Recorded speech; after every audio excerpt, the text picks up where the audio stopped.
This drone took off from Lahore Air Base. বিজয় দিবস উপলক্ষে Pakistani drone প্রদর্শন করল ইন্ডিয়ান আর্মি।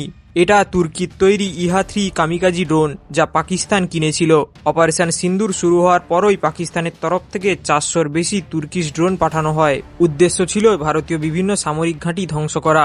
পাকিস্তান নিজেদের 11টি বিমান ঘাঁটির বদলা নিতে চেয়েছিল, যেগুলো ভারতীয় মিসাইল হামলায় ধ্বংস হয়ে যায়। কিন্তু ভারতীয় এয়ার ডিফেন্সের প্রতিরোধের কারণে একটিও ড্রোন হামলায় সফল হয়নি।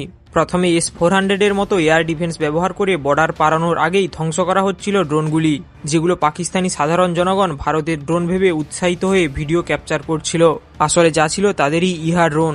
এরপর ভারতও নিজের ভুল সংশোধন করে নেয়। আসলে যেসব ড্রোন পাকিস্তানের তরফ থেকে পাঠানো হচ্ছিল সেগুলো ছিল ধীরগতির লো কোয়ালিটি সুইসাইড ড্রোন। এগুলোর জন্য মূল্যবান সারফেস টু এয়ার মিসাইল ব্যবহার করা মানে এয়ার ডিফেন্স স্টক শেষ করা। তাই ড্রোন ধ্বংস করতে L-70-র মতো অ্যান্টি এয়ারক্রাফট গানের ব্যবহার করা হয়। এগুলোকে আগে থেকেই radio frequency tracking system, electro optical infrared sensor ও ড্রোন জ্যামার দিয়ে মডিফাই করেছিল বেল। এছাড়া ভারতের নিজস্ব Akash missile system, Soviet S-125 ও বিভিন্ন জ্যামিং সিস্টেমের মাধ্যমেও সফলভাবে পাকিস্তানি ড্রোন ধ্বংস হচ্ছিল। ভারতের মাল্টিলেয়ার এয়ার ডিফেন্সের কাছে তুর্কিশ মেড ড্রোনের অবস্থা হয় সুতো কাটা ঘড়ির মতো। রাজস্থান থেকে পাঞ্জাব ও কাশ্মীর সীমান্তে কমপক্ষে 400 ড্রোন ধ্বংস করে ভারতীয় সেনাবাহিনী ও বিমান বাহিনীর এয়ার ডিফেন্স। ফলাফল কারেন্টের তারে, পাথরের খাঁজে, জঙ্গলের মাঝে প্রায় প্রতিটি সীমান্ত চৌকিতেই কোনো না কোনো ড্রোনের ধ্বংসাবশেষ পাওয়া যায়। এর মধ্যে বেশ কিছু নিউজ চ্যানেলগুলো কভার করে, বেশ কিছু সোশ্যাল মিডিয়ার কারণে জানা যায়। রিসেন্টলি ভারতীয় সেনাবাহিনী কর্তৃক যে ড্রোনটি প্রদর্শন করা হয় সেটা একটি ইহা সিরিজের ড্রোন। সম্ভবত ভারতীয় কোনো জ্যামারের শিকার হয় এবং ইনটেক অবস্থাতেই ধরা পড়ে। ভারতীয় টেকনিশিয়ানরা ড্রোনটির ফ্লাইং ডেটা উদ্ধার করেছেন। জানা যায় পাকিস্তানের লাহোর এয়ারবেস থেকে উড্ডয়ন করেছিল এবং টার্গেট ছিল পাঞ্জাবের জয়সলমের। ইহা-3 তুরস্কের বাইরাক্তার কোম্পানির তৈরি ড্রোন, যে কোম্পানি TB2 এর মতো ড্রোন তৈরি করে। সমস্ত রকমের ড্রোন হামলা অকার্যকর হয়ে পড়লে পাকিস্তান তাদের ফতেহ সিরিজের মিসাইল দিয়ে হামলার চেষ্টা করে, কিন্তু তাও ভারতীয় সম্মিলিত এয়ার ডিফেন্সের সামনে ধ্বংস হয়।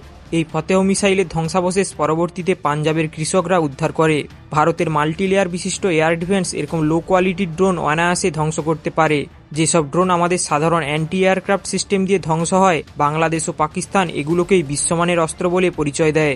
অথচ ইউক্রেন যুদ্ধের প্রথম দিকেই ইউক্রেনের ব্যবহৃত TB2 রাশিয়ান এয়ার ডিফেন্সের প্রতিরোধের মুখে মুখ থুবড়ে পড়ে। ভারতের বিজয় দিবস উপলক্ষে যে ড্রোন প্রদর্শন হয়েছে তাতে নিজস্ব তৈরি বিভিন্ন ধরনের ড্রোন প্রদর্শন করা হয়। এছাড়া আর্মড রোবট বা মিউল, যেগুলোর ওপর বন্দুক লাগানো রয়েছে। চীনের PL-15-এর পর ইহা-3। এই ঘটনা আবার প্রমাণ করল ভারতের এয়ার ডিফেন্স এখন আর শুধু প্রতিরক্ষামূলক নয়। পাকিস্তানের মতো দেশ যতই নিজেদের শক্তিশালী বলে তুলে ধরুক না কেন, ইন্ডিয়ান আর্মির দক্ষতা ও নিজস্ব অস্ত্রের কাছে এসব কিছুই টিকবে না। আপনার যদি ভিডিওটা ভালো লেগে থাকে তাহলে লাইক, শেয়ার আর কমেন্ট করতে ভুলবেন না।